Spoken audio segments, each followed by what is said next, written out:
चलिए भाइयों, आज वर्ल्ड हेपेटाइटिस डे है। इस पे लेके हम लोग आज वीडियो बनाने वाले थे। वीडियो हम बनाएंगे और बताएंगे हेपेटाइटिस क्या होता है। हेपेटाइटिस एक लीवर से संबंधित बीमारी होती है और जनरली 4-5 तरह के हेपेटाइटिस होता है। Hepatitis A, hepatitis B, hepatitis C, hepatitis D. और पूरे विश्व में इंटरनेशनल हेपेटाइटिस डे के रूप में मनाया जाता है 28 जुलाई को। 28 जुलाई को पूरे भारत में के साथ साथ पूरे विश्व में विश्व हेपेटाइटिस दिवस के रूप में मनाया जाता है। आपको मालूम होना चाहिए कि जन्म के समय ही, आज के समय में बच्चे को जन्म के समय ही हेपेटाइटिस बी का टीका दे दिया जाता है।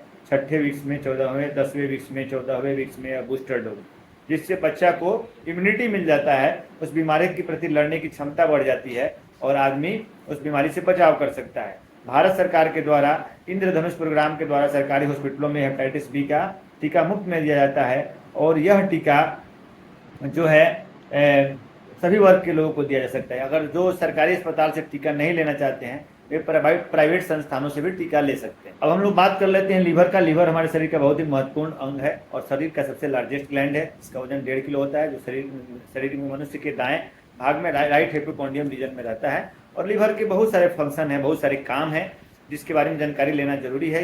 यदि लीवर आपका अच्छा है तो आपके चेहरा पे ग्लेजिंग रहेगा। चेहरा पे देखिए, अगर कोई आपको मार्केट में या कहीं भी दिखाई दे रहा है और उसके चेहरे पे लाइटनेस है, चेहरा हेल्दी है, स्वस्थ महसूस हो रहा है, ऊर्जावान महसूस हो रहा है, स्फूर्तिवान महसूस हो रहा है, तो समझिए कि उसका लीवर अच्छी तरह से काम कर रहा है। जिसका लीवर डैमेज होगा उसके चेहरा पे काला काला धब्बा और चेहरा काला पड़ जाना। अगर वो उजला आदमी है, अगर चेहरा पे लाइट है तो वह उसका चेहरा काला पड़ते जाएगा, उसका शरीर सूखते जाएगा और उसका एक शरीर अलग तरह का दिखाई देगा। देखिए, किसी को भी यदि चेहरा पे ज़्यादा ब्लैक स्पॉट हो रहा है और गर्दन के पास मस्सा वगैरह हो रहा है तो समझिए वह फैटी लीवर हो सकता है, लीवर का प्रॉब्लम हो सकता है। लीवर का हमारे शरीर में बहुत ही महत्वपूर्ण काम है और लीवर जो होता है 70 से 80% डेट मतलब खराब होने के बाद भी लीवर के पास ऐसी शक्ति होती है कि वह लीवर रिजनरेट होते रहता है। यदि हम लोग अच्छे खान पान और अच्छे रहन सहन से लीवर को बचा सकते हैं तो आगे जो हमारा खराब लीवर है वो भी रीजनरेट हो सकता है। तो आज हम लोग हेपेटाइटिस डे के समय में हम लोग बात कर रहे थे, लीवर के बारे में बात कर रहे थे और हेपेटाइटिस डे के बारे में हम लोगों को जागरूक कर रहे थे, अवेयरनेस फैला रहे थे कि कैसे लोगों को हेपेटाइटिस बी बीमारी से बचाएं। इसके लिए हम लोग आज बात करें। सबसे पहले समझ लीजिए कि जितना भी हमारा बॉडी में सर्कुलेशन होता है वह 2 तरह से होता है। एक तो ब्लड से सर्कुलेशन होता है, ब्लड हमारे बॉडी में सर्कुलेट करता है, हार्ट के द्वारा जाता है और शरीर के सारे भागों में ऑक्सीजन और CO2 का आदान प्रदान करता है तथा न्यूट्रिएंट सबस्टेंस में पहुंच जाता है। उसी तरह हमारे लीवर के द्वारा बाइल का सर्कुलेशन होता है, बाइल लीवर से निकलता है और जितना अच्छा शरीर में पित्त का पाचन होगा, पित्त का निवारण होगा, पित्त बनेगा, उतना शरीर में खाना अच्छा से पचेगा। क्योंकि पित्त का जो पाचन, पित्त के द्वारा ही, बाइल के द्वारा ही फैट का पाचन होता है। यदि मानते हैं हम लोग चीनी बहुत अधिक मात्रा में खा रहे हैं तो चीनी जो हम लोग खाते हैं ग्लूकोज ग्लाइकोजन के रूप में स्टोर होता है शरीर में और जो भी हमारे शरीर को एनर्जी होता है, मतलब जितना भी हम चीनी खाएंगे वो लीवर के पास जाएगा इंटेस्टाइन से होके और लीवर के बाद हमारे शरीर के सारे पार्टों में जाता है और वहाँ पे एनर्जी के रूप में हमको एनर्जी प्रोवाइड करता है। लेकिन जब ज़्यादा मात्रा में हम लोग ग्लूकोज लेते हैं तो वह उसको फैट के रूप में डिपॉजिट करने लगता है और ज़्यादा फैट के रूप में डिपॉजिट होने के चलते हमको बहुत सारा बीमारियों का खतरा करना पड़ सकता है। अब देखिए कि जैसे आइए आपके बाइल में ज़्यादा फैट की मात्रा, यदि आपके शरीर में ज़्यादा ग्लूकोज का सेवन हो रहा है, शुगर ज़्यादा ले रहे हैं और आपके बाइल में वह ग्लूकोज कन्वर्ट होकर फैट के रूप में शरीर में पूरे सर्कुलेट कर रहा है और जब बाइल में फैट की मात्रा बढ़ेगी तो वह गोल ब्लैडर में जब आदान प्रदान होगा, सर्कुलेशन होगा, तो उसके चलते ही स्टोन हो रहा है। आजकल पित्त के थैली के मरीजों में स्टोन की संख्या इसलिए ज़्यादा बढ़ रही है क्योंकि आप देख रहे हैं कि सभी का TG, बैड कोलेस्ट्रॉल, फैट का लेवल ज़्यादा मात्रा में बढ़ा हुआ है क्योंकि हमारा खान पान रहन सहन ऐसा दुष्प्रभाव हो गया है। जैसे हम लोग जितना भी खाना खाते हैं, जितना भी शुगर खाते हैं, हम लोग जितना आज खा रहे हैं, हमारा काम यही रहे यदि हम उसको उसी दिन उसका एनर्जी के मैंने उसको डाइजेस्ट कर ले, उसके उतना ही मात्रा में शुगर को लें जितना उस दिन पाचन हो जाए, अधिक आवश्यकता से अधिक स्टोर नहीं हो पाए तो फैट में कन्वर्ट ज़्यादा नहीं होगा और उससे क्या होगा कि हमको आगे होने वाली बीमारियों से बच सकते हैं, स्टोन से बच सकते हैं। स्टोन का सबसे बड़ा कारण फैट ज़्यादा बढ़ना, ज़्यादा हम लोग जितना भी बाजार से खाना आजकल खा रहे हैं तो उसमें सभी में शुगर की मात्रा ज़्यादा है और एक लिमिट तक लीवर जो होता है या पेंक्रियाज होता है शुगर का पाचन करता है, स्टोरेज करता है। लेकिन यह जब मात्रा आवश्यकता से अधिक हो जाती है तो वही हमारे लिए बीमारियों के रूप में काल बन के आता है और इसी कारण किडनी का पेशेंट, लीवर का पेशेंट, फैटी लीवर का पेशेंट और गोल ब्लैडर स्टोन का पेशेंट ज़्यादा मात्रा में समाज में बढ़ रहा है।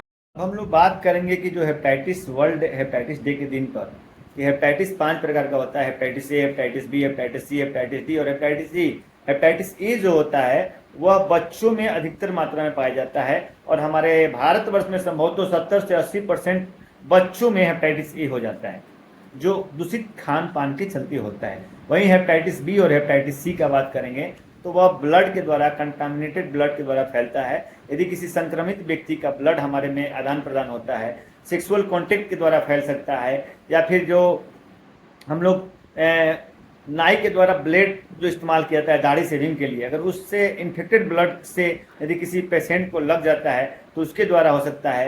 हेपेटाइटिस बी जो तक से हो सकता है टॉवेल, एक जैसे टॉवेल या फिर साबुन का इस्तेमाल किया जा रहा है, अगर किसी इन्फेक्टेड आदमी के, किसी के घर में हेपेटाइटिस बी का पेशेंट है और उसका हम लोग यदि टॉवेल और सॉप इस्तेमाल कर रहे हैं तो हमको हेपेटाइटिस बी का खतरा बढ़ सकता है। ब्यूटी पार्लर में लोग जाता है, लोग आई लाइनर बनवाने, ब्यूटिशियन जो होता है फेशियल कराने, तो वहाँ पे जो इंस्ट्रूमेंट होता है उससे भी हेपेटाइटिस बी और सी का खतरा बढ़ सकता है, फैल सकता है। इसके अलावा जो टैटू बनवाया जाता है, टैटू बनाया जाता है तो टैटू वाला जो निडिल होता है, प्रिक करने वाला जो सामान होता है, वैसे हेपेटाइटिस बी का खतरा बढ़ सकता है। यदि नशा का कोई ड्रग्स का सेवन करता है ग्रुप में, तो एक ही सिरिंज से अधिक आदमी नशा का सेवन जो करता है उसके द्वारा हो सकता है, या किसी दूषित इंजेक्शन से किसी के द्वारा इंजेक्शन दे दिया जाता है, या ब्लड ट्रांसफ्यूजन किया जा सकता है, सेक्सुअल कॉन्टेक्ट हो गया, एक्यूप्रेशर निडिल से लोग आजकल पेन के लिए एक्यूप्रेशर निडिल को प्रिकिंग करते हैं। यदि किसी को हेपेटाइटिस बी और हेपेटाइटिस सी है तो उससे भी हेपेटाइटिस, उस इन्फेक्टेड आदमी का निडिल इस्तेमाल करने से हेपेटाइटिस बी और सी का मतलब की संख्या बढ़ सकता है। तो यह सब चीज़ को ध्यान में देना पड़ेगा। इस सब चीज़ों पे हम लोग प्रिकॉशंस करके उसको रोक सकते हैं। दूषित भोजन, दूषित जल, दूषित रेजर, ड्रग का यूज करने से यह सबसे हेपेटाइटिस बी और हेपेटाइटिस सी का खतरा बढ़ सकता है।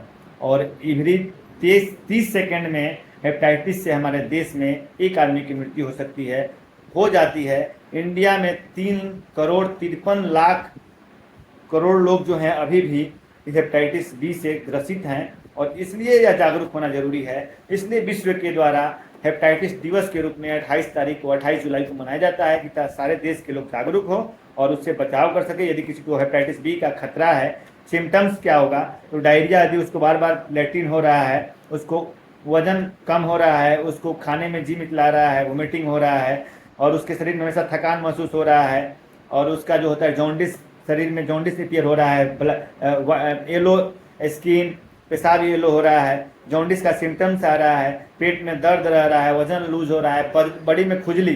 देखिए, खुजली होना जो है एलर्जी का लक्षण नहीं है। लोग क्या होता है, खुजली जब होता है तो चिरैता वगैरह घोल के पीने लगता है लोग, लेकिन जनरली लीवर डिजीज में भी खुजली होता है। तो इसको समझना पड़ेगा कि एलर्जिक से चलते खुजली हो रहा है कि किस चीज़ से खुजली हो रहा है, इसको समझना जरूरी है। और WHO के द्वारा हर साल 1.4 मिलियन पीपुल इससे इन्फेक्टेड होते हैं। तो यह सब पे हम लोगों को जागरूक कर सकते हैं। हेपेटाइटिस सी वहीं होता है HCV, जो ब्लड और इन्फेक्टेड नीडल के द्वारा फैलता है। हेपेटाइटिस डी जो होता है, जिसको पहले से हेपेटाइटिस बी हुआ रहता है, उसको हेपेटाइटिस डी का चांस बढ़ जाता है। और हेपेटाइटिस ई जो होता है, तो इस हेपेटाइटिस ई जो होता है टॉक्सिन फूड और जितना मतलब कि खाना पीना पानी से फैलता है। तो यही चीज़ है कि अब हमको उतना ही खाना चाहिए जितना हम पचा सके, यानी कि जितना हम खाना ले रहे हैं उसको अगर हम खर्च कर लेते हैं तो हमको फैटी लीवर की समस्या होगी, हम नहीं होगी, हमको लीवर सिरोसिस की समस्या नहीं होगी, हमको इन्फेक्शन की समस्या नहीं होगी। यदि किसी पेशेंट को हेपेटाइटिस बी और हेपेटाइटिस सी है तो उसका आप आज के समय में इलाज है, रेगुलर 2-3 मंथ का इलाज होता है। रेगुलर इलाज करने से क्या हो सकता है, आगे लीवर डैमेज नहीं होगा, लीवर का सेल डैमेज नहीं होगा, जिससे लीवर सिरोसिस नहीं होगा। यदि लीवर सिरोसिस एक बार आपको हो गया तो लीवर का सेल जो होता है श्रिंक होने लगता है, श्रिंकेज होने लगता है, हार्ड हो जाता है सॉफ्ट से, और वहाँ पे ब्लड सर्कुलेशन ठीक से नहीं जा पाता है, और ब्लड सर्कुलेशन ठीक से नहीं जाने के चलते क्या हो सकता है, रेगुलेट होता है, और उसके चलते क्या हो सकता है कि ब्लॉकेज हो सकता है, और ब्लीडिंग, मुंह से ब्लीडिंग होना, यह सब सिम्टम्स देखने को मिल सकता है। जब लीवर सिरोसिस हो गया तो उसका कोई ट्रीटमेंट नहीं है, और आदमी लीवर सिरोसिस के बाद लीवर कैंसर हो सकता है। तो इसलिए हेपेटाइटिस डे पर लोगों को जागरूक करना जरूरी है कि हेपेटाइटिस बी से लड़ें, संघर्ष करें, डरे नहीं, सबको वैक्सीनेशन कराएं। 4 डोज वैक्सीनेशन होता है, और वह वैक्सीनेशन आपको बचपन में ही दे दिया जाता है मिशन इंद्रधनुष के प्रोग्राम के द्वारा, और रेगुलर उसका इंजेक्शन का इस्तेमाल करें। अब अपने लीवर को डैमेज होने से बचाएं, खाना में हरी सब्जियाँ खाएँ, और जो बताए कि कैसे कैसे फैलता है उसको प्रिकॉशंस रखें। अगर हेपेटाइटिस बी से बचना है तो हेपेटाइटिस बी के संपर्क में जो भी आदमी है उसका टॉवेल, रेजर, बेड शेयरिंग, यह सब चीज़ से बचें। उसके इन्फेक्टेड रेजर के इस्तेमाल से बचें, कंटामिनेटेड ब्लड और सेक्सुअल कॉन्टैक्ट, ये सब के इस्तेमाल से बच के आप बीमारी पर लगाम लगा सकते हैं। तो यह वीडियो मेरा वर्ल्ड हेपेटाइटिस डे पर लोगों को जागरूक करने के लिए था। जय हिंद, जय भारत।